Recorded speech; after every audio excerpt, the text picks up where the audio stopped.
So in just a few days, Skyrim will become 4 years old officially. He's grown up so fast. Just kidding. He's an old man now. In video game ages, Skyrim is pretty much that old grandpa that nobody cares about. No, I'm just kidding. But anyways, happy birthday, Skyrim. It's been an interesting 4 years. I feel like I've known you for so long. We know each other so well. You know, we know each other's insides and out. We've gotten very intimate sometimes. Okay. Couldn't even say that without laughing. I've modded you to death and then revived you just so I can mod you to death again, and I'm really sorry about that. And then I pretty much encouraged 800,000 of other people to do the same to you, and again, I apologize. The shit you must have been through in these past 4 years, I cannot thank you enough for how you've changed my life, for how you've helped so many people get over bored times by letting them mod the fuck out of you, and just all the happiness you've brought to all of us. So on behalf of me as well as everybody out there, God bless your soul, Skyrim. God bless your soul. Roll the intro.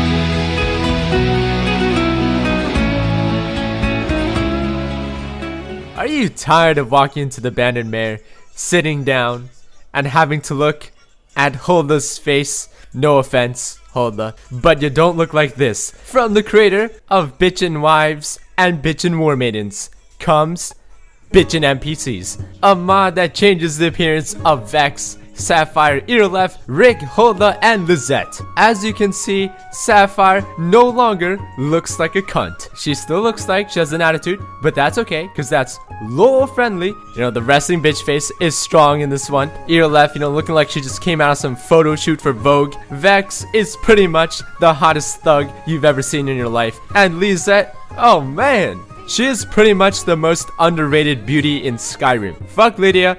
Fuck Serana. Nobody comes close to my dear Lizette. That's right, Isolda. I'm divorcing you tomorrow. She just has such a calm, caring, loving face. Not to mention, she's talented. Then we have Ricky Reich.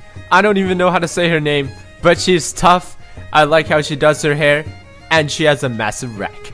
And last but not least, Hulda is officially a brunette Lena Headey, and that's pretty fucking sweet. Everybody in this mod is absolutely gorgeous. 10 out of 10 genetics, and it's only a matter of time before every single female in Skyrim is bitchin'. Next up, we have a new animation mod called Magiska by Furitin, a mod that changes the vanilla spellcasting animations to make you look more proficient in the arts of casting spells and shit. Because Harry, you are a wizard. But I'm just Harry, Hagrid. But to me, this mod just makes you look more flamboyant and more flashy when you're casting spells. For the master spells, you'll raise your hand to the sky, do some Naruto ninjutsu shit, put your elbows to the side, and boom. And my favorite is hands down this one. It's just like, don't test me, son. You ain't ready for this. Pew pew. You know what I'm saying? It looks like lock and load from Hearthstone. It looks like you're about to unload, you know, invisible bullets, but they're actually spells. Not to mention, you can confuse your enemies, right? DJ Alex Raza in the house. And then, you know, the words are just like, stop. No.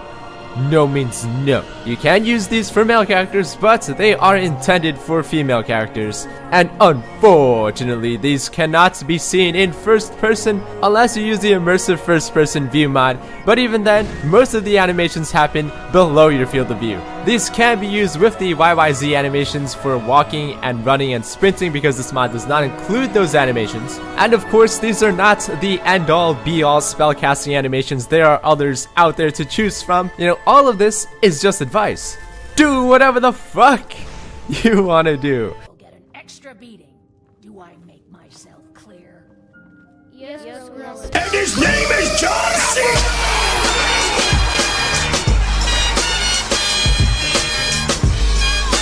Random mod of the week, John Cena Sneak Attack, a mod that will ruin your immersion for all the right reasons. So now whenever you sneak attack someone, no longer are you met with silence, but instead, Talk to my father, Skullbond. And his name is John C. maybe the most inspirational, heart pulsating, palm sweaty, mom spaghetti insane pump up music that will instill the energy and raw power of John Cena within you. Never have you unleashed so many accurate punches in a series, and never have you been so hungry to win. All thanks to this wonderful sound that plays after every sneak attack. Sometimes it goes off in critical attacks too. Then it plays twice at the same time. And his name is John Cena! And his name is John Cena! And at that point, the John Cena intensifies. And now you're so hooked on that sound that you can't ever let it go. So you continue getting critical hits and sneak attacks. Next thing you know, you're playing the song on YouTube in a 10-hour loop because it can't get enough of it. You find an IV cord, you put that shit in your veins, and you begin injecting John Cena within your bloodstream. So you remember that one mod that I covered a while back that added Civil War conflicts and battles in the form of war zones called War Zones? Yeah, well, that mod has a new update, a new DLC-sized add-on called War Zones Assault Attack, a mod that adds new features in an attempt to increase the immersion of an already immersive mod. So before, war zones were essentially an area of the game where two factions spawn and then battled it out to the death. Well, now war zones will also have a chance of spawning siege cannons. That's right, these giant mofos will be raining giant bombs all over the battlefield, and will continue doing so until somebody takes out the NPC controlling it, at which point you will see flames above the cannon signaling that it has been taken out. Not enough explosions. Now you can also set the probability of landmines appearing. That's right, you heard me right, fucking landmines. So now, while you're walking through the battlefield, there's a chance that you will just explode and die out of nowhere. GG, get wrecked. Still not enough explosions? You can also set the chance of a fanatic spawning, which are basically soldiers with a barrel attached to their back, which guess what happens when you kill them? You go boom. So not only are you being blown up by siege cannons, you're now also being blown up by landmines and fanatics. How fucking immersive. In addition, there are now also civilians as well as couriers. Civilians are there mainly for immersive purposes. However, killing a courier can lead to a strategic advantage to your side. They move a lot faster than normal NPCs, but if you get them, you gain a faction advantage for the other side. And if there was a useful message on his body, reading it will give you another advantage. These advantages manifest themselves in the form of buffs to the other side. For example, as you can see over here, these Stormcloaks. So a lot of my clips show people blowing up. This is not indicative of what the real gameplay looks like. I set my fanatic spawn rate way too high. But at the heart of this expansion are the newly added strongholds. The Rune Vault Safe House, the High Rock Stockpile, the Citadel Mining Facility, and the Broad Sky Quarry. 4 massive locations 4 times the size of Whiterun, all with their own backstory, an objective, and a narrative that is told throughout notes and journals that you might find throughout, filled to the brim with people that want you dead.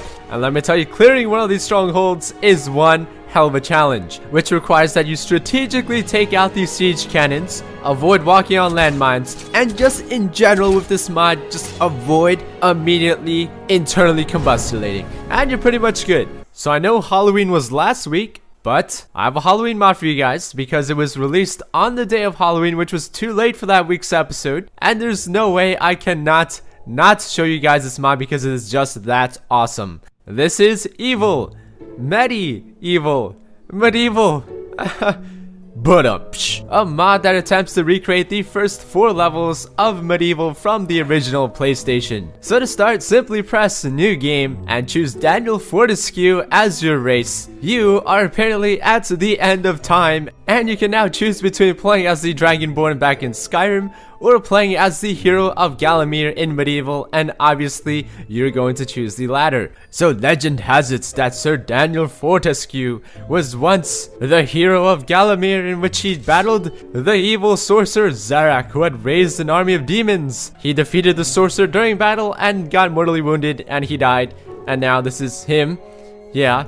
So I believe the main goal here is to kill Zarek again as a reanimated skeleton dude. I never played this game before, alright? I'm just winging this shit. A chance to forget the ignoble truth. A chance to defeat Zarek and live up to the legend. Don't worry though, the story will be explained to you by really well voice acted and well animated zombies, gargoyles, and skeletons that all have a great sense of humor. Those meatheads are rushing from their graves as if someone promised them sweet rolls. Huh. Maybe someone did. I like sweet rolls.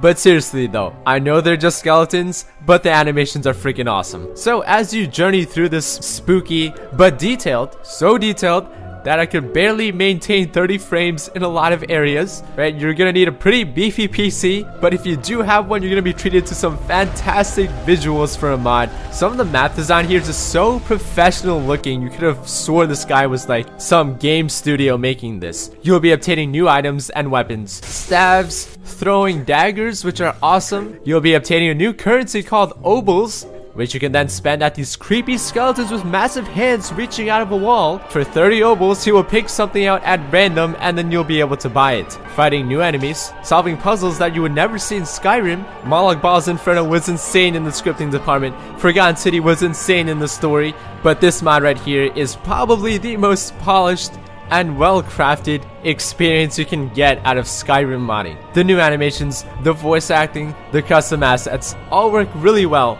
and this was surprisingly one of the best things I've ever played so far. You know, who cares if it's Halloween or not, this is an incredible mod.